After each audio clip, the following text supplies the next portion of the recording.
नमस्कार मंडळी, कसे आहात तुम्ही सगळे? मी संध्या सप्रे, यूट्यूबवरील अमृताचे डोहे या माझ्या आध्यात्मिक चॅनलमध्ये मी तुम्हा सगळ्यांचं मनापासून स्वागत करते. आपण आद्य शंकराचार्यांचा अपरोक्ष अनुभूती हा ग्रंथ आपण बघत आहोत. त्याचं निरूपण आपलं चालू आहे. आजचा एपिसोड आहे एपिसोड नंबर 17. यामध्ये मी मंत्र 76 ते मंत्र 80 हे मी मंत्र घेणार आहे. परंतु त्यापूर्वी मंगलाचरण म्हणून मी कार्यक्रमाला सुरुवात करते. श्रीमन महा गणाधिपतये नमः. वक्रतुंड महाकाय सूर्यकोटी समप्रभ निर्विघ्नं कुरु मे देव सर्वकार्येषु सर्वदा. नमो देवे महादेवे शिवाये सततं नमः. नमः प्रकृते भद्राये नियतः प्रणतास्मताम्.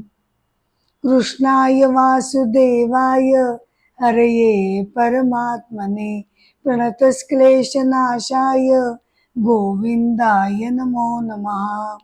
समचरण सरोजं सान्द्रनीलाम्बुदाभं जगन्नीतपाणिं मण्डनं मण्डनानां तरुणतुलसीमाला कंधरं कंजनेत्रं सदयधवलहासं विठ्ठलं चिंतयामि. आता आपण सुरुवात करतोय. मंत्र 76.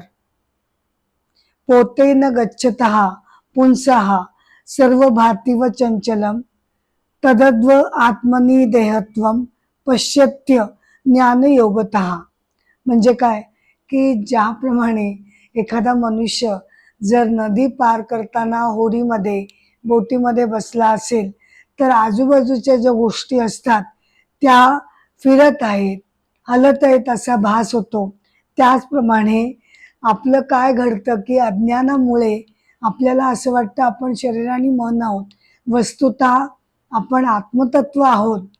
त्यामुळे आपला असा गैरसमज होतं की प्रत्यक्षात आत्मतत्व असून सुद्धा ते आपल्याला शरीर म्हणून भासू लागतं.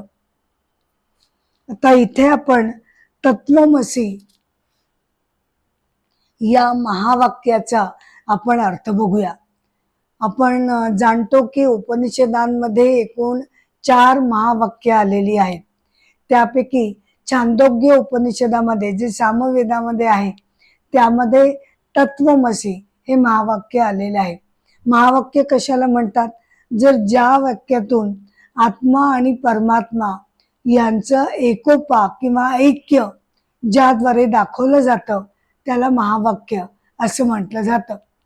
तर तत्वमसी हे अत्यंत प्रसिद्ध असं महावाक्य आहे. त्याची कथा पहिली आपण जाणून घेऊ आणि मग त्यानंतर आपण त्याचा अर्थ बघूया.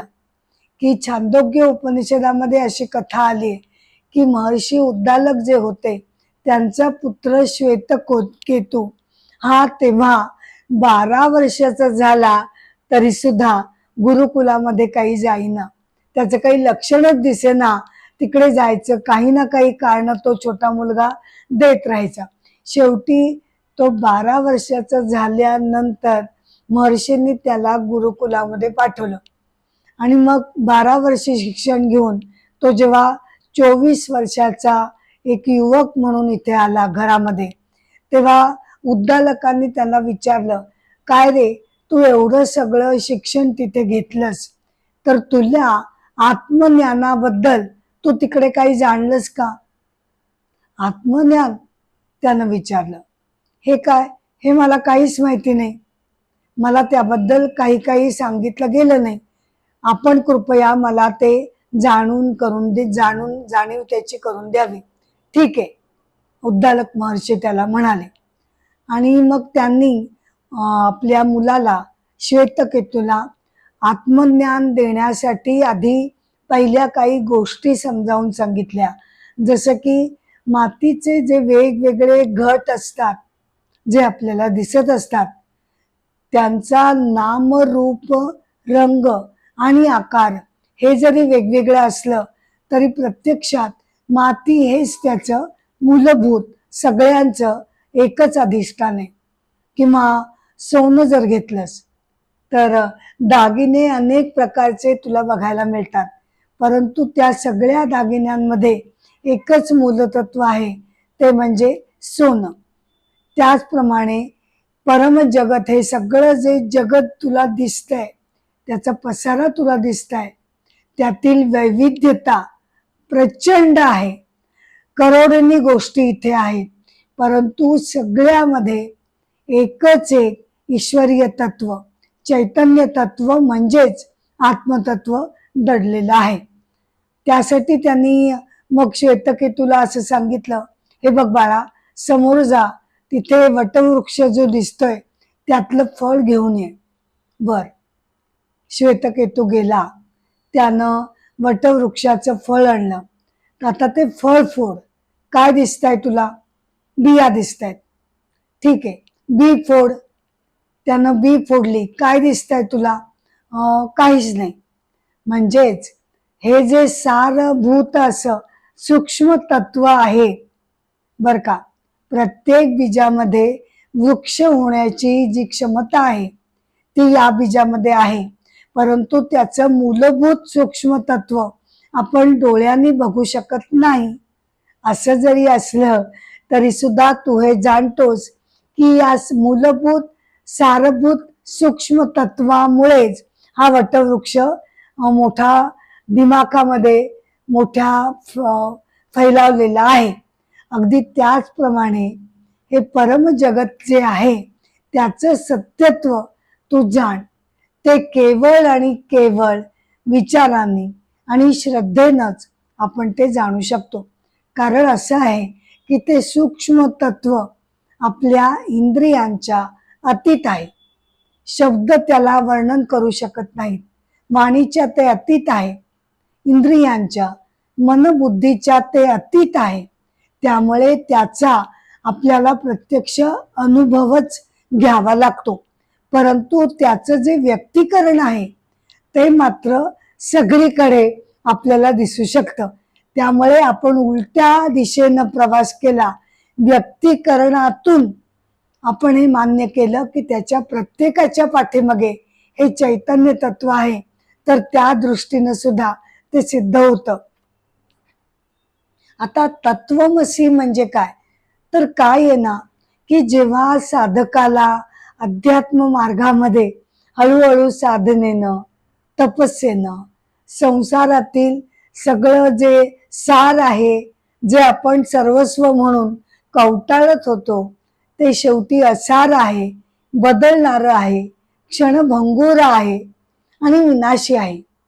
याच्या पलीकडे म्हणजे जन्ममरणाच्या चक्राच्या पलीकडे काही मूलभूत तत्व आहे का? काही आपल्या जीवनाला खरा अर्थ काही आहे का? त्याचा शोध घेण्याचा जेव्हा त्याला करावासा वाटतो, ती तळमळ त्याच्या मनामध्ये जेव्हा जागृत होते, तेव्हा त्याला मोक्षत्व जागृत झालं असं आपल्याला म्हणता येतं. आणि मग या संसाराच्या अतीत जो परमेश्वर आहे त्याचं खरं स्वरूप काय आहे, मी त्याची प्राप्ती करून कशी घेऊ शकतो, या जेव्हा प्रश्नांनी त्याचं मन व्याकुळलं जातं, तेव्हा मग तो या महावाक्यांच्या संदर्भाचा अर्थ त्याला हवा असा वाटू लागतो आणि या महावाक्यांचा अनुभव प्रत्यक्ष आपण अनुभवा असं त्याची इच्छा मनामध्ये जागृत होते. तत्वमसी म्हणजे काय? तत्त्वम असे. तत् म्हणजे कोण? तर सगुण ईश्वर, परमेश्वर. त्वम म्हणजे कोण? त्वम म्हणजे तुम्ही, आम्ही, व्यक्ती, जीव, जीवात्मा. आणि अशी म्हणजे या दोघांमध्ये परमेश्वर तत्व आणि व्यक्ती या दोघांमध्ये भिन्नता नाही, एकच आहे ईश्वर किंवा गॉड. गॉड इज जीव आणि जीव इज ईश्वर, असा एकोपा त्या दोघांमध्ये निर्माण झालेला आहे, एकरूपता या दोघांमध्ये झालेली आहे. तर हे कसं काय बुवा? विलक्षणच समीकरण आहे. म्हणजे ईश्वर बरोबर व्यक्ती असं कसं होईल बरं? तत् म्हणजे परमेश्वर जेव्हा आपण म्हणतो ना, तेव्हा आपण हे लक्षात घ्यायचं आहे की आपण निर्गुण परब्रह्म तत्व हे लक्षात घेत नाही आहोत. तत् म्हणजे सगुण ईश्वर. आता सगुण ईश्वर म्हणजे आपला ईश्वर, आपण ज्याची भक्ती करतो, आपण अशी ज्याची श्रद्धा आहे की जो जगत निर्माण करतो, ज्याच्यामध्ये जग विकसित होतं आणि अंती त्यामध्ये ते विलय पावतो, असा सगुण ईश्वर. म्हणजे काय की निर्गुण परब्रह्म तत्व जेव्हा त्याच्यामध्ये माया किंवा प्रकृतीचा संयोग होतो तेव्हा सगुण ईश्वर बनतो. आपण डायरेक्ट पहिल्यांदाच निर्गुण तत्वाचा रेफरन्स देऊ शकत नाही. का? कारण निर्गुण परमतत्व जे आहे ते कोणत्या सत्यतेच्या पायरीवर उभं आहे? तर ते पारमार्थिक सत्यतेच्या, अल्टिमेट रियालिटीच्या पायरीवर ते उभं आहे की जिथे कोणीच नाहीये. त्याच्याशिवाय दुसरं कोणीही त्या पायरीवर उभं नाही. आणि आपला जीव जो आहे, आपण कोणत्या पायरीवर उभं आहोत? त्याच्या खालच्या कनिष्ठ पायरीवर, ट्रान्झॅक्शनल रियालिटीवर, आपण खालच्या पायरीवर आपण उभे आहोत. त्यामुळे दोघांचा स्तर हा मुळातच वेगवेगळा असल्यामुळे त्या दोघांची तुलना आत्ता तरी आपल्याला करता येत नाही. त्यामुळे तत् म्हणजे निर्गुण परमेश्वर न घेता आपण त्याला खालच्या पायरीवर, आपल्या व्यक्तीच्या पायरीवर त्याला आणायचंय. ते केव्हा शक्य होईल? तर निर्गुण परमतत्वामध्ये माया मिसळली गेली की तो सगुण ईश्वर बनतो. आणि मग सगुण ईश्वर आणि जीव या दोघांचा स्तर एकच आहे. व्यावहारिक सत्यतेच्या पायरीवर दोघ जण उभे असल्यामुळे आता त्यांची तुलना आपल्याला करता येऊ शकते. मग तुलना केली आणि काय सूत्र निघालं? तर असं सूत्र निघालं की ईश्वर बरोबर जीव, ईश्वर बरोबर व्यक्ती. आता हे ऐकायला अगदी भयंकरच वाटतं आपल्याला. अरे, मी तर साधी क्षुद्र संकुचित एक व्यक्ती, एक जीव, या जगतामध्ये माझं अस्तित्व ते काय? आणि माझं अस्तित्व क्षणभंगुर आहे. मला काहीही म्हणजे त्याचं महत्व नाहीये. अगदी शांत, अगदी मर्यादित असा माझा छोटासा जीव आहे. आणि तुम्ही म्हणता की ईश्वर बरोबर मी, ईश्वर बरोबर व्यक्ती, हे कसं काय होईल? ईश्वर तर केवढा सर्वव्यापी आहे. सगळ्या जगताचं निर्माण त्यांनी केलं आहे. तो सर्वव्यापी आहे, सर्वज्ञानी आहे. त्याच्या पुढे माझी काय ती तुलना? पण असं आहे की शाब्दिक दृष्ट्या हे बरोबर नाही, अर्थातच बरोबर नाही. कसं काय आपण ईश्वराशी कशी काय तुलना करायला जाऊ शकू? पण शाब्दिक दृष्ट्या नाही, पण इम्प्लाइड मिनिंग त्याचं आपण जर लक्षात घेतलं तर हे समीकरण बरोबर होतं. कसं? तर इम्प्लाइड मिनिंग काय आहे? तर इम्प्लाइड मिनिंग दोघांचं काय घडतं ते आपण बघूया. सगुण ईश्वर कसा बनतो? तर निर्गुण परमेश्वर अधिक त्याच्यामध्ये माया. आणि आता या बाजूला जो जीव आहे, व्यक्ती आहे, ती कशी बनते?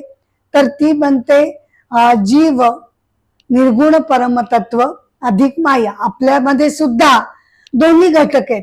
निर्गुण परमेश्वर आहे आणि मायेकडनं आपल्याला शरीर मिळालेलं आहे. सगुण ईश्वराला मायेकडनं अख्खं ब्रह्मांड मिळालंय. त्याची माया ही टोटॅलिटी ऑफ माया आहे.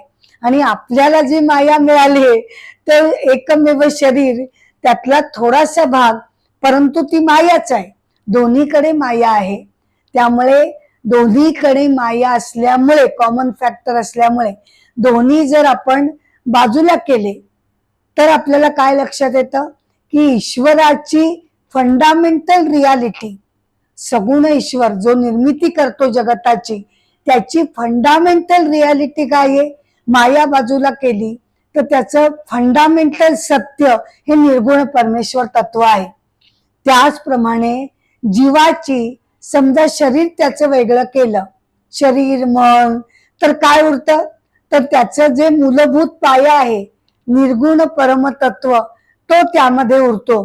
त्यामुळे दोघांचं इक्वेशन शेवटी काय घडतं की इथे निर्गुण परब्रह्म तत्व ईश्वराचा मूलभूत पाया आणि इकडे सुद्धा जीवाचं मूलभूत तत्व निर्गुण परब्रह्म तत्व. निर्गुण परब्रह्म तत्व इकडे आणि इकडे सुद्धा या बाजूला निर्गुण परब्रह्म तत्व. हे दोन्ही इक्वल झाल्यामुळे आपण असं म्हणू शकतो की सगुण ईश्वर बरोबर व्यक्ती किंवा ईश्वर बरोबर व्यक्ती. तर शब्दाचा त्याचा अर्थ न घेता आपण त्याच्या मुळापर्यंत दोघांशी गेलो, मूलभूत पाया दोघांचा शोधला, तर दोघांचा पाया हा निर्गुण परब्रह्म तत्व आहे. या दृष्टीनं दोघांमध्ये एकरूपता आपल्याला जाणवायला लागते.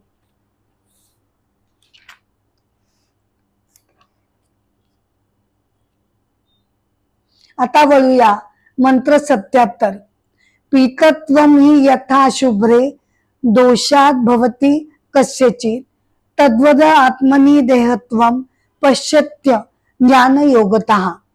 म्हणजे काय की जसं की या सगळ्या उदाहरणांमध्ये आदि शंकराचार्यांनी काय सिद्ध करण्याचा प्रयत्न केलाय, काय ते आपल्याला सांगू इच्छितात की बाबांनो, आपलं हे जे अज्ञान आहे त्यामुळे हा सगळा गोंधळ होतोय. त्याचं बेसिक वाक्य काय, तद्वद आत्मनी देहत्वं पश्यत्य ज्ञानयोगतः. म्हणजे अज्ञानामुळे आत्म्यावरच शरीराचं आपण आरोप करतो आणि वस्तुतः आपण आत्मा आहोत, आत्मतत्व आहोत, परंतु त्यालाच आपण शरीर म्हणून मान्य करायला लागतो, त्यालाच आपण शरीर मानायला लागतो.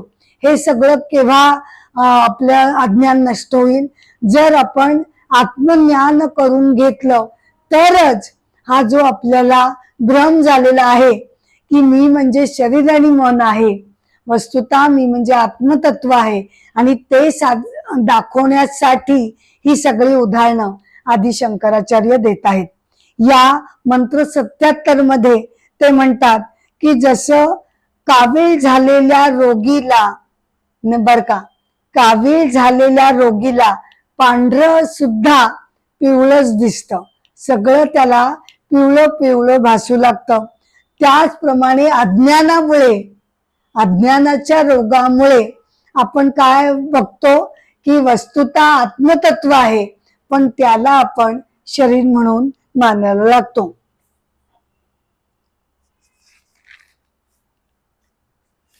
इथे आपण ज्ञान योगाकडे जरा वळूया की ज्ञान योगाने हे जे आपलं अज्ञान दडलेलं आहे ते अज्ञान कसं नष्ट होतं ते आपण बघूया. ज्ञानयोग म्हणजे काय, तर आपलं हे जे अज्ञान आहे ते नष्ट करण्यासाठी काय काय उपाययोजना आपल्याला करता येतील. तर त्यामध्ये मनन पहिलं काय आहे की मनन श्रवण. श्रवण म्हणजे काय की ग्रंथांचं श्रवण करणं, सद्गुरूंकडनं ज्ञान घेणं, काही गोष्टी ऐकणं, तत्वज्ञानाच्या गोष्टी ऐकणं, ही पहिली बेसिक, ही जी पहिली पायरी आहे ती आपण पार करायची. मग त्यानंतर येतं मनन आणि चिंतन. आपण जे काही ऐकलं त्याच्यावर आपण विचार करणं. कारण उपनिषद आपल्याला कधीच असं सांगत नाहीत किंवा आपलं हे जे आध्यात्मिक ज्ञान आहे ते आपल्याला कधीच अशी जबरदस्ती करत नाही की आम्ही म्हणतोय ना मग तुम्ही ऐका, नाही, असं ते म्हणत नाही. तुम्ही श्रवण करा, मनन करा, त्याच्यावर विचार करा आणि मग विचार केल्यानंतर त्यासाठी 3 पद्धती आपण बघितलेल्या आहेत की कशा प्रकारे आपल्यातील ईश्वरीय तत्व आपल्याला सिद्ध करता येतं. तर दृग्दृश्य विवेक आहे, पंचकोश विवेक आहे, अवस्थात्रय म्हणजे 3 अवस्थांमधनं जागृत अवस्था, स्वप्नावस्था, यामधनं जे आपण जातो सुषुप्ती, 3री अवस्था, यामधनं आपण हे जाणू शकतो की या सगळ्या शरीर मनाच्या अवस्था आहेत. त्याला जाणणारा हा आत्मतत्व हे केवळ साक्षी वृत्तीनं हे सगळं बघत आहे. तर त्यामुळे तेव्हा जेव्हा आपली वाचनानं तत्वज्ञानाच्या चिंतनानं खात्री पटते की हो, माझं खरं स्वरूप हे आत्मतत्व आहे. तेव्हा मग नंतरची पायरी येते निधिध्यासन. निधिध्यासन म्हणजे काय की आता आपली खात्री आता बुद्धीला पटायला लागलं, अजून अनुभव आला नाही पण बुद्धीला तर्काला हे पटायला लागलं की माझं खरं स्वरूप आत्मतत्व आहे. मग अहम ब्रह्मास्मी या महावाक्यावर मीच ते ब्रह्मतत्व आहे याच्यावर ध्यान धारणेमध्ये मन एकाग्र करून आपल्याला आता त्याची अनुभूती घ्यायची आहे. असा हा ज्ञान योग आहे. आणि त्यामध्ये साधक जेव्हा एक एक एक एक एक एक पायरी पार करत जातो तेव्हा हळूहळू त्याच्या तपस्येनं काय घडतं, त्याच्या तपस्येनं एक असा चमत्कार घडतो की आपली जी बुद्धी आतापर्यंत भौतिक मर्यादेने ती अशी संकुचित होती, म्हणजे ती काही हुशार नव्हती असं नाही बुद्धी, पण तिला फक्त या भौतिक जगताचंच ज्ञान होत असे. परंतु या तपस्येनं मनबुद्धीमध्ये असं परिवर्तन घडतं की एका विलक्षण क्षणी ती बुद्धी जी असते ती स्वतःचा सामान्य स्तर ओलांडून परमेश्वराच्या अंगणात पोचण्याची, तिला ऋतंभरा प्रज्ञा असं म्हणतात, अशी अलौकिक शक्ती येते आणि त्या क्षणी परमेश्वराची अनुभूती साधकाला येते. अर्थातच हा अनुभव हा नंतर परत शब्दामध्ये साधक सांगू शकत नाही, परंतु त्या अनुभूतीनं जेव्हा आपली प्रज्ञा, आपली मन बुद्धी ही परमेश्वराच्या स्तराबरोबर ही जाऊन पोचते तेव्हा दोघांचे स्तर एकत्र झाल्यामुळे, एकाच पायरीवर दोघं उभं असल्यामुळे आपल्याला परमेश्वराचं खरं खुरं ज्ञान होतं आणि त्यालाच आत्मज्ञान किंवा आत्मसाक्षात्कार असं म्हटलं जातं. आणि त्यानंतर साधकाचं सगळं जीवन अंतर्बाह्य बदलून जातं. कसं बदलतं तर त्याला आता खराखुरा अनुभव येतो की प्रत्येक आणि प्रत्येक व्यक्तीमध्ये बर का, प्रत्येक आणि प्रत्येक व्यक्तीमध्ये तेच आत्मतत्व आहे आणि त्यामुळे आता त्याची सगळी आवड निवड निघून जाते. हा मला आवडत नाही, तो तसा आहे, ही अशी आहे, हा श्रीमंत आहे, हे सगळे भेदभाव त्याच्या मनातनं निघून जातात आणि व्यवहारात प्रत्यक्ष व्यवहारात त्या आत्मज्ञानाचं जे प्रतिबिंब आहे ते करुणेमध्ये, प्रेमामध्ये, सहानुभूतीमध्ये त्याचं प्रतिबिंब पडतं आणि तो जगताशी, अख्ख्या जगताशी, केवळ 2-4 माणसांबरोबर नाही, अख्ख्या जगताशी तो प्रेमानं आणि करुणेनं वागायला लागतो, कारण कुठे भेदच त्याला मुळी दिसत नाही.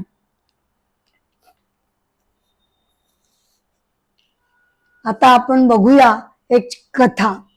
कथा आहे संत निवृत्तीनाथ याची. विठ्ठलपंत कुलकर्णी आणि रुक्मिणीबाई यांना 4 अपत्य झाली. निवृत्तीनाथ, संत ज्ञानेश्वर, सोपानदेव आणि मुक्ताबाई.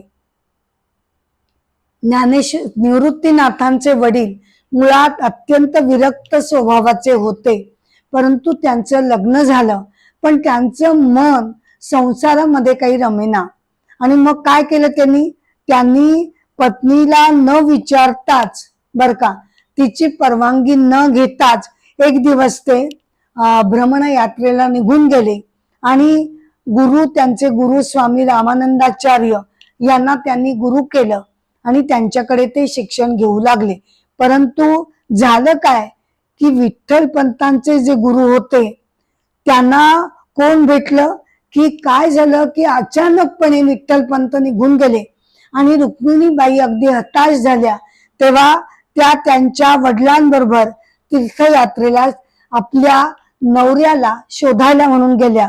तेव्हा काशीला त्यांची भेट या गुरुशी झाली आणि मग त्यानंतर गुरूंना लक्षात आलं की अरे, आपल्याकडे जो शिष्य म्हणून आलेला आहे तो या रुक्मिणीबाईंचा पती आहे. मग ते त्यांनी आपल्या शिष्याची म्हणजे विठ्ठलपंतांची समजूत घातली आणि मग त्यांनी परत संसारामध्ये तू जा असा त्यांना आज्ञा केली, कारण तू पत्नीची परवानगी न घेताच इथे आलेला आहेस.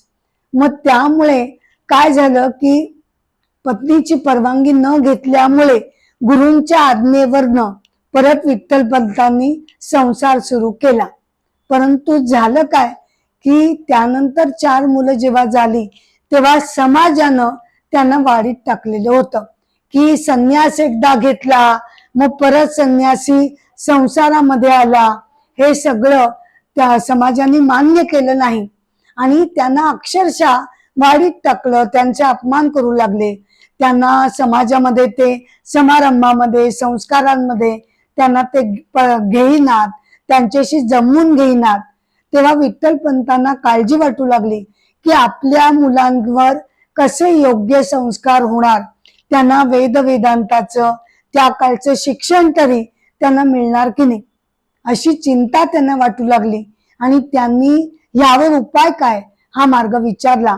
तेव्हा त्यांना असं सांगण्यात आलं की यावर उपाय एकच आहे, ते म्हणजे तुम्ही दोघांनी देहांताची शिक्षा घ्या. ते ऐकल्यानंतर विठ्ठलपंत आणि रुक्मिणीबाई यांनी नदीमध्ये स्वतःचं जीवन संपवून टाकलं आणि ही जी 4 छोटी छोटी मुलं आहेत ती आता आई वडिलांच्या विना राहू लागली.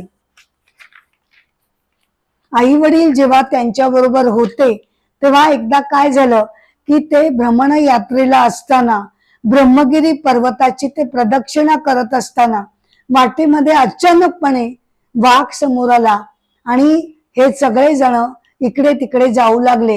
निवृत्तीनाथ एका गुहेमध्ये गेले तेव्हा त्यांचं तिथे नाथ संप्रदायाचे महान संत गहिनीनाथ तपश्चर्या तिकडे करत होते. त्यांनी निवृत्तीनाथांना जेव्हा बघितलं तेव्हा त्यांच्या अलौकिक व्यक्तिमत्वाची त्यांना खूप पटली आणि त्यांनी संप्रदायाची दीक्षा दिली आणि श्रीकृष्ण भक्ती कर असं त्यांना सांगितलं. नाथ संप्रदाय हा एक प्राचीन शैव योग प्रधान संप्रदाय आहे. त्याचे मूळ प्रवर्तक आदिनाथ म्हणजे शिवशंकर हे मानले जातात. त्यांची दीक्षा घेतल्यानंतर साधक त्यांच्या नावापुढे नाथ हे शब्द लावतात. योग मार्गाने हे साधक सिद्धावस्था प्राप्त करतात. हा संप्रदाय उच्च नीच वगैरे भेदभाव मानत नाही. यामध्ये हठयोग, कुंडलिनी जागृती आणि तंत्र साधनेचा अभ्यास केला जातो. आता निवृत्तीनाथांना हे गहिनीनाथ जे भेटले ते गोरखनाथांचे शिष्य होते. निवृत्तीनाथांनी संपूर्ण ज्ञान आपल्या धाकट्या भावंडाला म्हणजे संत ज्ञानेश्वरांना दिलं. ते ज्ञानेश्वरांचे गुरु होते आणि त्यांच्याच आज्ञेवरून त्यांच्याच आज्ञेवरून संत ज्ञानेश्वरांनी ज्ञानेश्वरी हा ग्रंथ त्यांनी लिहिला. निवृत्तीनाथांनी जवळजवळ 300 ते 400 अभंग लिहिले. याशिवाय त्यांचा हरिपाठ हा प्रसिद्ध आहे. समाधिबोध आणि सटिक भगवद्गीता हे ग्रंथ सुद्धा त्यांनी लिहिलेले आहेत. त्यांनी आपलं संपूर्ण अध्यात्म ज्ञान हे ज्ञानेश्वरांना बहाल केलं होतं आणि स्वतः भक्त मार्गदर्शकाच्या किंवा गुरुच्या रूपामध्ये ते त्यांना ज्ञान देत राहिले. त्यांच्या सर्व अभंगांमधून आत्मज्ञानाची महती त्यांनी गायलेली आहे. त्यांचा एक अप्रतिम अभंग आपण बघूया. अंधार ये रात्री उगवे हा गभस्ती मालवीना दीप्ती गुरुकृपा तो हा कृष्ण हरी गोकुळा माझी हाची तो चराचरी प्रकाशला. आदि मध्य अंती आदि मध्य अंत तिन्ही जाली शून्य तो हा कृष्ण निधान गोपवेशे. निवृत्ती सकट कृष्ण नाम पाठ आवडी वैकुंठ वसिन्नने. गुरुकृपेने अंधाऱ्या रात्री. आता इथे अंधाऱ्या रात्री म्हणजे काय अर्थ घ्यायचा? अज्ञानाच्या अंधार यात्रेमध्ये, अंधार रात्रीमध्ये ज्ञान सूर्य उगवतो, ज्याला मावळणं माहिती नसतं. ज्ञानसूर्याची महती काय आहे की एकदा हे आत्मज्ञान झालं की मग ते तुमच्या आयुष्यातून मावळत नाही. तोच निर्गुण परमेश्वर भगवान श्रीकृष्णांच्या सगुण रूपामध्ये गोकुळामध्ये येऊन दाखल झालेला आहे आणि सर्व जगताला हे भगवान श्रीकृष्ण ज्ञान प्रकाश देत आहेत. या परमेश्वराच्या चिंतनामध्ये त्रिकाल शून्य होतात आणि मी सुद्धा सतत परमेश्वराचं नाम घेत असल्यामुळे त्याचं वैकुंठ लोक जो आहे, भगवान श्रीकृष्णांचा वैकुंठ लोक जो आहे, तो जणू माझ्या जवळ वस्तीला आलेला आहे. म्हणजे मला काही वेगळेपणाने वैकुंठ लोकात जायची अजिबात गरज नाही. प्रत्यक्ष वैकुंठ लोक माझ्याकडे आलेला आहे. असे हे संत श्रेष्ठ निवृत्तीनाथ.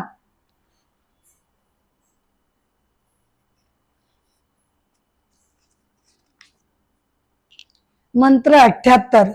चक्षुभ्याम भ्रमशिलाभ्याम सर्वं भाति भ्रमात्मकम तदद्व आत्मनि देहत्वम पश्यत्य ज्ञान योगतः. म्हणजे आता इथे अजून एक उदाहरण आदि शंकराचार्य आपल्याला देत आहेत की नेत्र दोष ज्याला होतो, म्हणजे डोळ्यामध्ये काही दोष असेल तर त्याला त्याप्रमाणे हे सगळं जगत दोषपूर्ण दिसू लागतं. त्याचप्रमाणे आपल्या बाबतीतही घडतं. म्हणजे भले जरी शरीरामध्ये काही आपल्याला व्यंग नसेल तरी सुद्धा हे अज्ञानाचं जे अंधकार आपल्या मनामध्ये आहे त्यानं काय घडतं, त्यानं असं घडतं तद्वद आत्मनि देहत्वम पश्यत्य ज्ञान योगतः. आत्म्यालाच त्याच्यावरच शरीर मनाचं टोपरं घालून, कव्हर घालून आपण आत्म्याला जबरदस्तीनं शरीर आणि मन करून टाकलेलं आहे. त्यालाच आपण शरीर आणि मन समजत आहोत.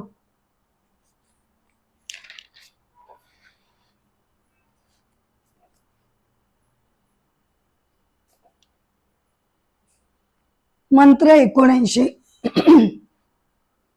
अलातम ब्रह्मो नैव वर्तुलम भाति सूर्यवत तदद्व आत्मनि देहत्वम पश्यत्य ज्ञान योगतः. आता अजून एक उदाहरण, अजून एक उदाहरण बघूया. शंकराचार्य म्हणतात, ज्याप्रमाणे फायर ब्रँड म्हणजे एखादा लाकूड जर आपण अग्नीने पेटवलं आणि गोल गोल गोल गोल फिरवलं तर ते कसं आपल्याला सूर्याप्रमाणे गोल गोल भासायला लागतं. त्याचप्रमाणे इथेही घडतंय. परत तेच, किती उदाहरण द्या, अज्ञान कुठे संपताय नाही का. अज्ञान हे कायमच आहे. त्यामुळे अज्ञानानं आत्म्यालाच आपण शरीर आणि मन हे समजू लागतो. इथे आता आपण हे जे तुरीय तत्व आहे किंवा आत्मज्ञान किंवा आत्मतत्व जे आहे ते नेमकं काय आहे हे सांगणार मांडुक्य उपनिषदातील आपण जो प्रसिद्ध मंत्र बघतोय, मंत्र 7वा, त्याचा आता आपण 3रा भाग आता आपण बघणार आहोत.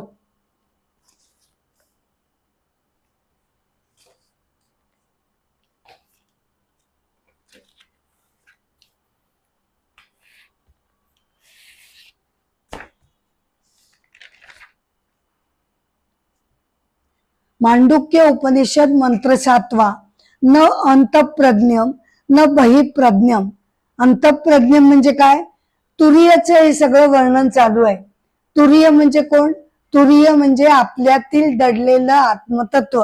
कसं आहे ते, न अंतप्रज्ञम म्हणजे काय तर हा तुरीय जो आहे तो स्वप्न बघणारा आहे का, नाही. स्वप्न कोण बघतं, तर सूक्ष्म शरीरातील मन जागृत असतं, मनामुळे स्वप्न जगत निर्माण होतं. बरं, मग हा बहिप्रज्ञम आहे का?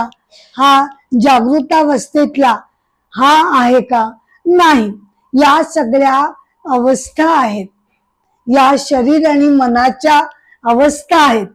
मान्य आहे की या अवस्थांना शक्ती जी मिळते ती या तुरियममुळेच मिळते, पण प्रत्यक्षात जागणारा वेकर तो नाही, तो ड्रीमर ही नाही. त्यामध्ये तो आहे, प्रश्नच नाही, पण त्यामध्ये असून सुद्धा तो त्याच्या पलीकडे आहे. कारण प्रत्यक्ष हे जगत हे कोण अनुभवतं? शरीर आणि मन. त्यामुळे हा बहिप्रज्ञम पण नाही, न उभयता प्रज्ञम. म्हणजे मग एखादा विचारेल, बर मग स्वप्नावस्था मधले नाही, ड्रीमर नाही, वेकर नाही, मग मधली कुठची अवस्था आहे का? नाही, तसही नाही. न प्रज्ञान घनम म्हणजे काय? प्रज्ञान घनम म्हणजे सुषुप्ती, गाढ निद्रा. बरं, मग हा गाढ निद्रा घेणारा तरी आहे का? नाही.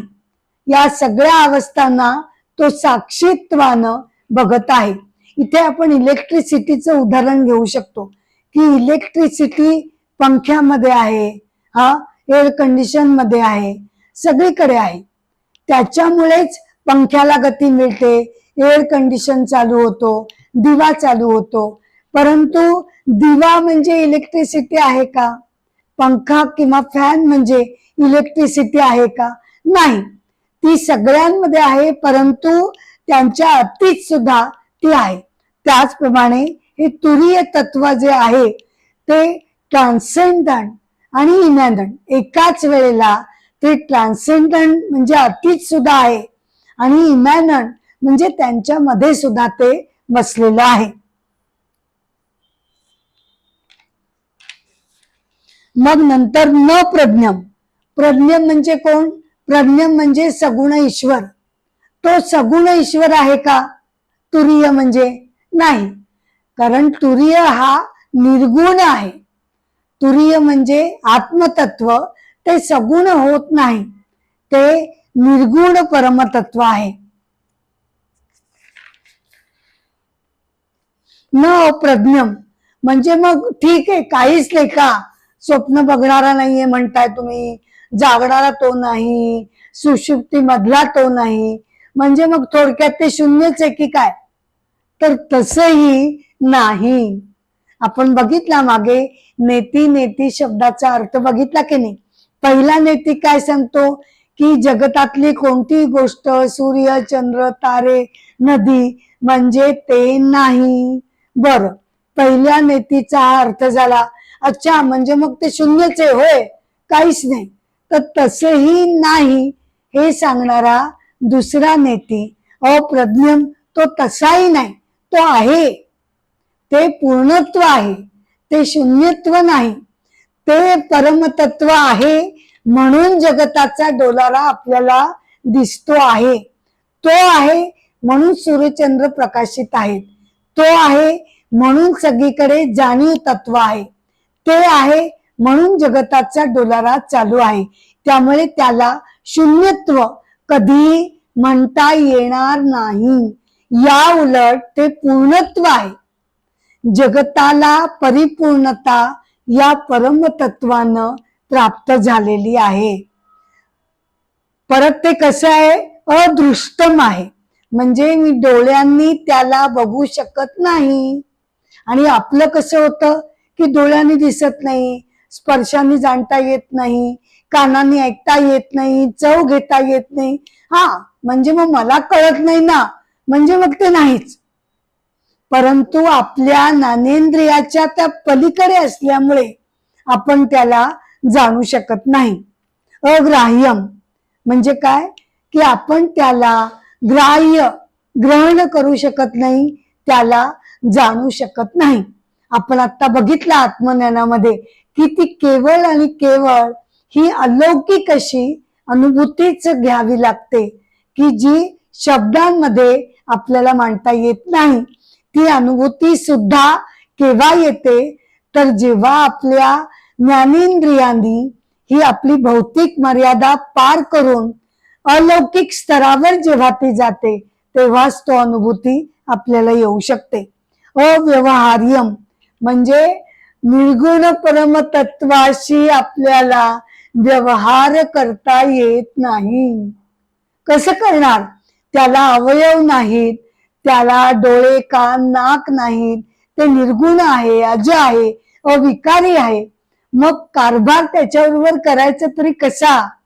त्यामुळे ते अव्यवहार्यम आहे, अलक्षणम आहे. आपल्याला त्याच्या कोणत्या खुणाही सांगता येत नाही. करायचं तरी काय? करायचं तरी काय माणसानं? आपण हे जे सगळं वर्णन करतोय ना, तो आपल्या जीवाचा आटापिटा चालू आहे की असं असं निर्गुण तत्व आहे, ते अजय बर का, ते अविनाशी आहे बर का, ते अविकारी आहे. शब्दांनी आपण समजून घ्यायचा प्रयत्न करतो. आपला तरी दुसरा काय इलाज आहे? शब्दांच्या पलीकडे आपल्या हातात काहीच नाहीये. त्यामुळे जीव तोडून शब्दांच्या माध्यमातून आपण त्याला वर्णन करण्याचा प्रयत्न करतो खरा, पण तो काही आपल्या शब्दांच्या पकडीमध्ये येऊ शकणार नाही.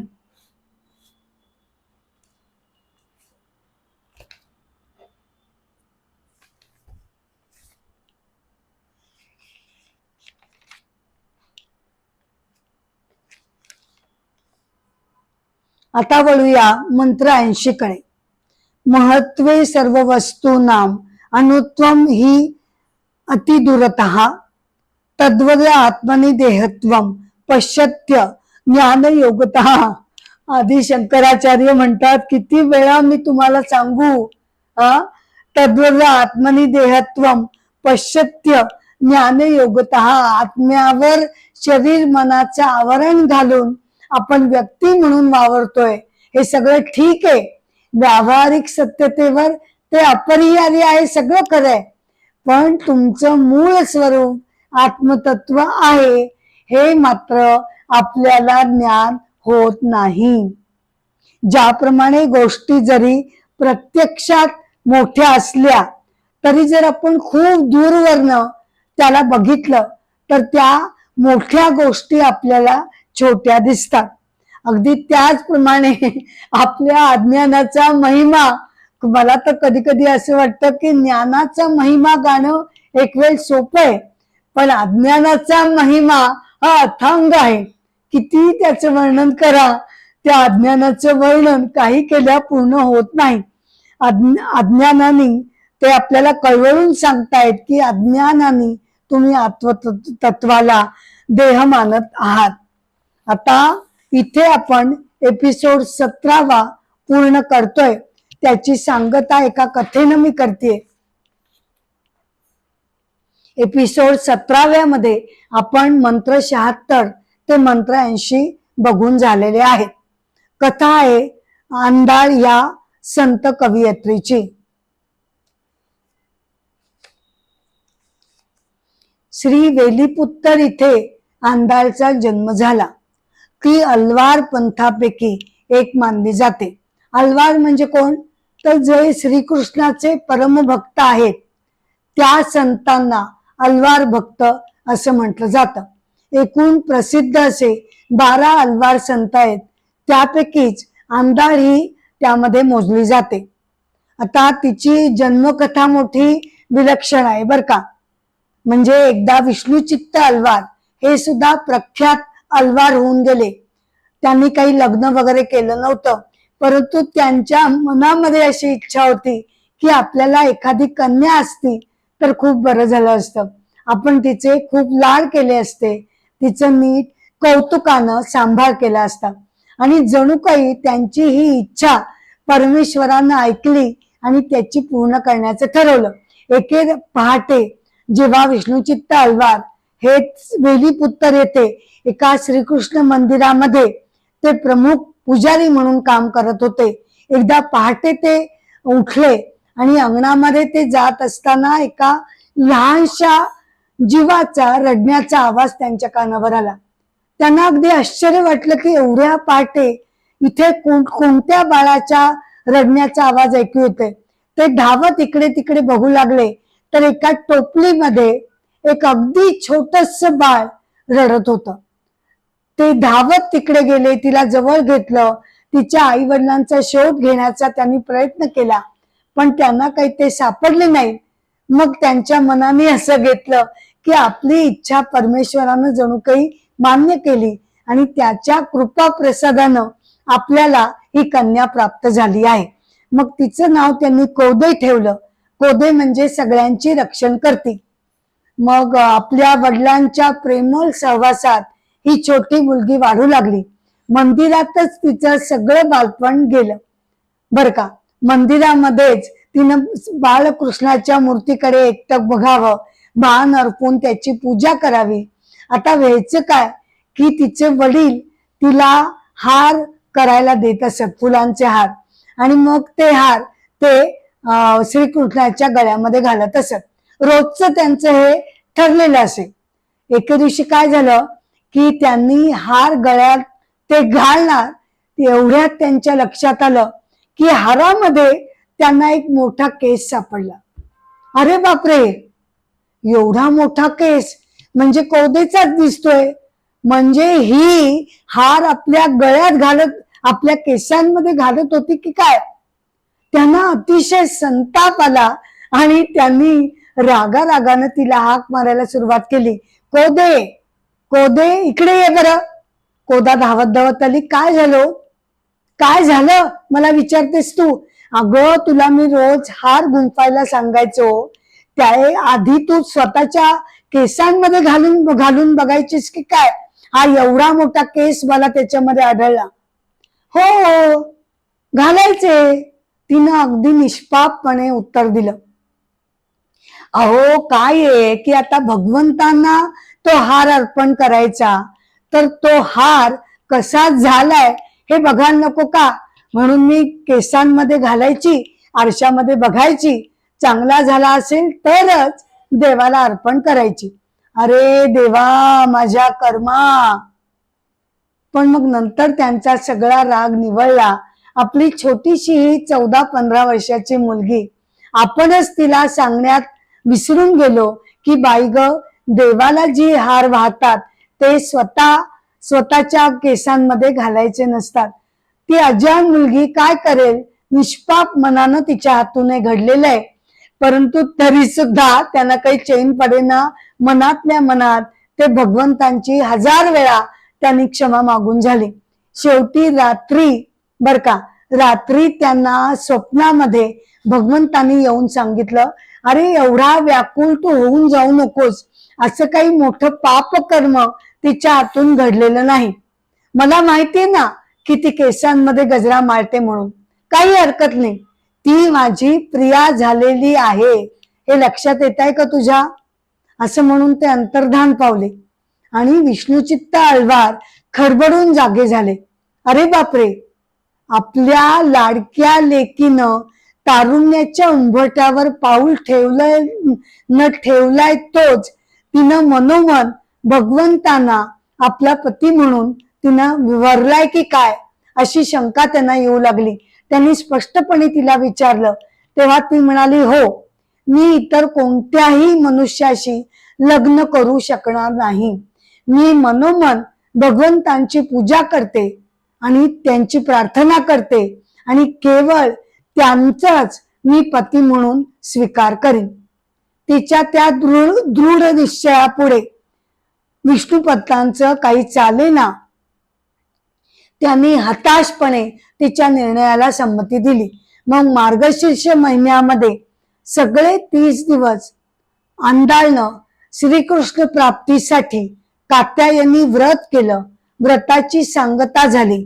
तिनं तिरुपव्वे आणि नच्चियार तिरुमौली असे 2 ग्रंथ पण तिनं लिहिलेले आहेत. आणि मग त्यानंतर स्वतः विष्णुपंत तिला श्रीरंगम येथे रंगनाथ स्वामी मंदिरामध्ये वधूच्या वेशामध्ये नटून सजून ते तिकडे आले. मंदिरामध्ये ब्राह्मणांच्या साक्षीनं तिचं विधिव्रत भगवान श्रीकृष्णांची लग्न लावलं गेलं. ती भूमी मातेचा अवतार होती लक्ष्मी देवतेचा ती साक्षात अवतार होती. तिचं लग्न लावण्यात आलं आणि काही क्षणातच बर का, लग्न लावल्यानंतर तिनं वाकून आपल्या वडिलांना नमस्कार केला. विष्णुपत्नांचे डोळे पाजरू लागले, कारण त्यांना आता काय शेवट होणार याची कल्पना होती. त्यांना नमस्कार करून अंधार पुढे पुढे पुढे मंदिरातल्या त्या मूर्तीपाशी जाऊ लागली आणि बघता बघता एक मोठा प्रकाश झोत आला. कुणाला काही कळलंच नाही आणि त्या प्रकाशाच्या लाटेमध्ये अंधार अदृश्य होऊन गेली. अशी ही परम श्रीकृष्ण भक्त अंधार.